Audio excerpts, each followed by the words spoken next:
부리더님. 앵무새가 너무 무는데. 연기를 너무 못하시는 거 아니에요? 무슨 일이에요? 앵무새가 너무 무는데 이거 물면 어떡해요? 저도 몰라요. 우민아 왜 물었어? 우민이 왜 물었어? 물면 안 돼. 이렇게 해주면 되잖아요. 그러네요. 네. 이렇게 쉽게 되는 거였어요? 네. 여기서 이제 이리 와 하면 피디님 혹시 피디님 햇빛은 안 물어요? 무는 것 때문에 미칠 것 같거든요. 앵무새가 이렇게 무는 이유에는 좀 여러 가지 이유가 있어요. 단순하게 이렇게 문다라고 해서 후회하기보다는 우리가 좀 더 원인을 알고 해결하려고 노력하다 보면은 훨씬 더 건강하고 행복한 앵무새 반려 라이프를 즐기실 수 있으니까 저희랑 같이 한번 알아보도록 할까요? 네. 그럼 오늘 영상 보시면은 입질 문제 해결 끝인가요? 아니요. 저희는 거짓말을 하지 않습니다. 네. 왜냐면 그 입질이라는 게 너무 다양하고 훈련이라는 것도 사실 이게 뭐 학문적으로 정립된 게 아니다 보니까 어떻게 보면 정말 노하우의 일종이지 저희가 무조건적인 정답은 아니니까 보호자님들께서도 이 부분은 좀 감안해서 영상 시청해 주시면 감사하겠습니다. 입질이라는 것도 아까 다 똑같은 게 아니라 하셨는데 무는 거에도 종류가 있단 말씀이세요? 네, 맞아요. 이제 똑같은 입질이어도 어떤 무는 행위에 따라서 달라질 수 있는데요. 첫 번째로는 가볍게 앙앙하는 니블링이 있어요.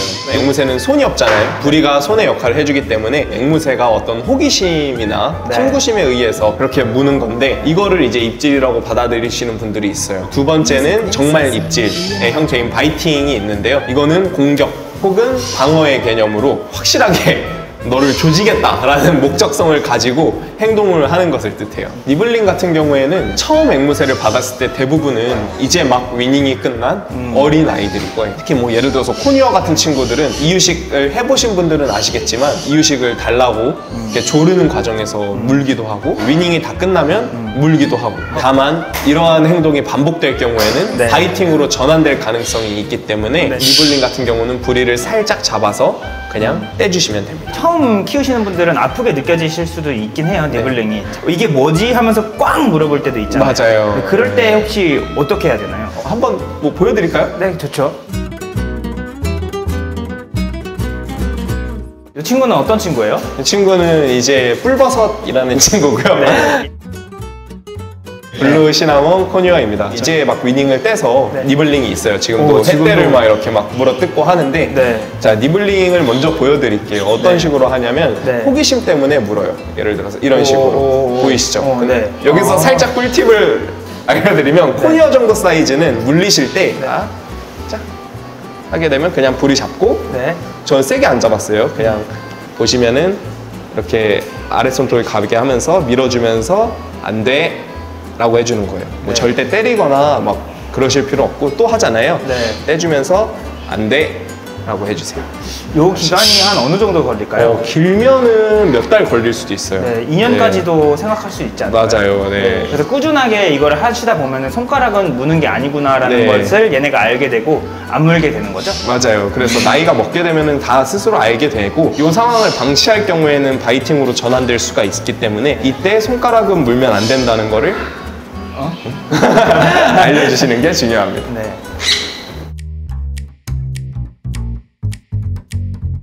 바이팅은 왜 하는 거예요? 우선은 바이팅 같은 경우에는 정말 다양한 요인이 있는데요. 공포감이라던가 아니면은 스트레스 혹은 발정 때문이 가장 큰 요소라고도 볼 수 있습니다. 발정이 오게 되면은 사실 이 호르몬 수치가 증가하는 거기 때문에 정말 갑자기 영혼이 바뀐 것처럼 내 공간을 지키려던가 예를 들어서 세장이라든지 아니면 좀 구석진 공간이라든지 그런 공간을 지키려고 손이 보이게 되면 갑자기 달려와서 확 깨무는 경우가 있기 때문에 니블링과는 다른 교육이나 어떤 해결책이 필요하다고 생각합니다. 가장 근본적으로 해결시켜줄 수 있는 거는 어떤 세장에서 둥지가 될 만한 여건들을 좀 제거를 해주시고 태양을 받는 그 시간을 좀 줄여주시고 사료 같은 경우에 저단백, 저지방 사료를 위주로 주시고요. 말랑하고 부드러운 먹이는 좀 삼가해 주시는 것을 추천드립니다. 두 번째는 전문적인 수의사분과의 상담 후에 진행되는 방식이긴 한데 루프론이라고 하는 발정 억제제를 주사로 한 3차 정도 투여하는 훈련 방식도 요즘에는 좀 많이 각광받고 있으니까 그런 부분은 좀 수의사님하고 상담을 해서 네. 진행해 주시는 것도 추천드립니다. 그럼 이런 바이킹 입질도 교정할 수 있나요? 뭐 제가 한번 보여드리겠습니다. 네, 제가 보여드릴 건데 보여드리기 앞서서 이거는 그냥 방법 중에 하나로 봐주시면 좋을 것 같아요.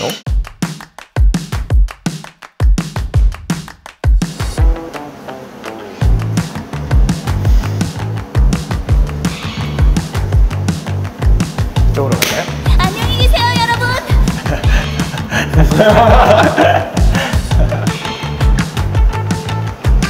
오, 보셨죠? 이게 바이팅이에요. 자, 보시면 시리는 저를 엄청 싫어하거든요. 시리야? 하면은 오. 물 줘. 응? 오. 자, 우선은 잣 한번 보여주세요.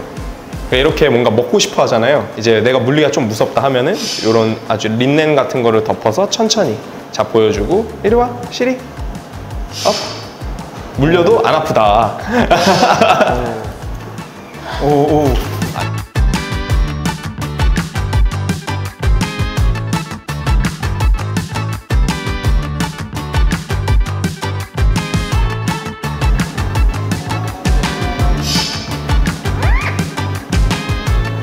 화가 많이 났는데요?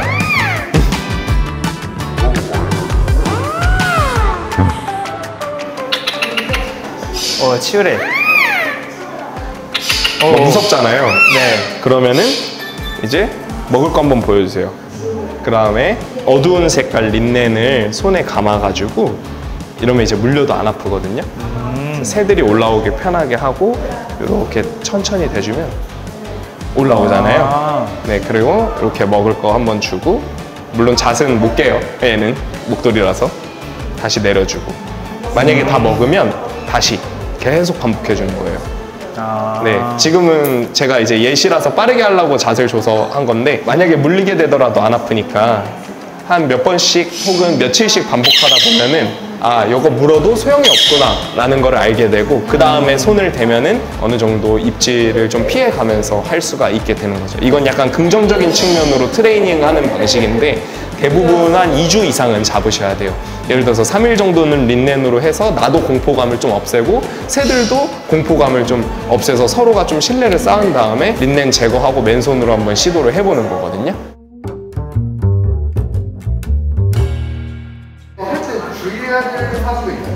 앵무새는 좀 높이 올라가려는 습성이 있거든요. 그렇기 때문에 이 친구들이 사람의 손을 타고 어깨로 올라갈 수도 있어요. 바이팅 교정 훈련을 하는 동안에 키우는 앵무새들과 충분한 신뢰가 쌓이기 전까지는 어깨에 올리는 거는 좀 삼가해 주시는 게 좋아요. 이게 이유가 있는데 첫 번째는 부상의 위험이고요. 어깨에서 흥분했을 때 귀나 얼굴 같은 연한 부위를 물게 되면 서로 간에 이제 공포감이 생길 수도 있고 두 번째로는 서열의식 때문인데요. 여기 있으면은 이 친구들이 여기서 어깨에서 가장 편안하고 높은 서열에 위치했다는 걸 알기 때문에 내리려고 할 때 확 물 수가 있어요. 그래서 항상 훈련할 때 위치는 제 가슴보다 살짝 아래에 있는 곳에 위치해 주셔서 서열적으로도 나보다 더 위에 우리 보호자가 있구나 라는 거를 인지시켜 주는 게 좀 중요한 포인트라고 생각을 합니다. 그리고 또 새들이 자기가 익숙한 곳으로 계속 가려고 하는 습성이 있잖아요. 새장 근처에서 이제 훈련을 하다 보면 계속해서 새장으로 날아가거나 훈련이 되기가 어렵기 때문에 새장이 없는 쪽으로 가셔서 훈련하는 것을 추천드리고 한두 번 한다고 안 된다고 이제 포기하시는 분들이 꽤 많아요. 사실 오늘 보여주신 이 긍정적인 효과를 보려면 짧게는 몇 주, 길게는 몇 달도 걸릴 수 있는 그런 네. 훈련 방법이니까 포기하지 마시고 꾸준히 하시다 보면은 꼭 긍정적인 결과를 이루실 수 있을 것 같습니다. 네.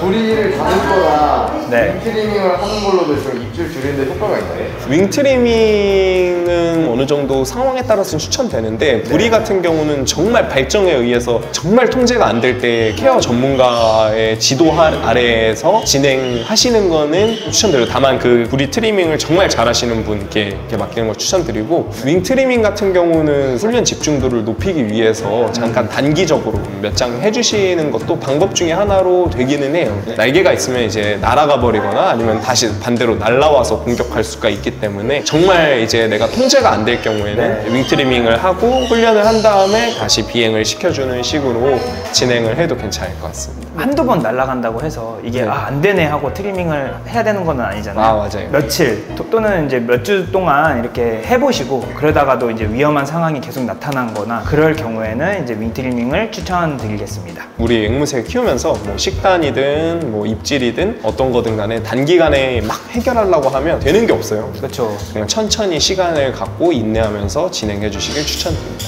여러분의 앵무새도 입질로 고민을 하고 있다면 오늘 영상 꼭 참고해 주시고요. 궁금한 건 댓글로 또 남겨주시면 감사하겠습니다. 구독과 좋아요 부탁드리고요. 네, 그럼 다음 영상에서 뵙겠습니다. 안녕. 안녕.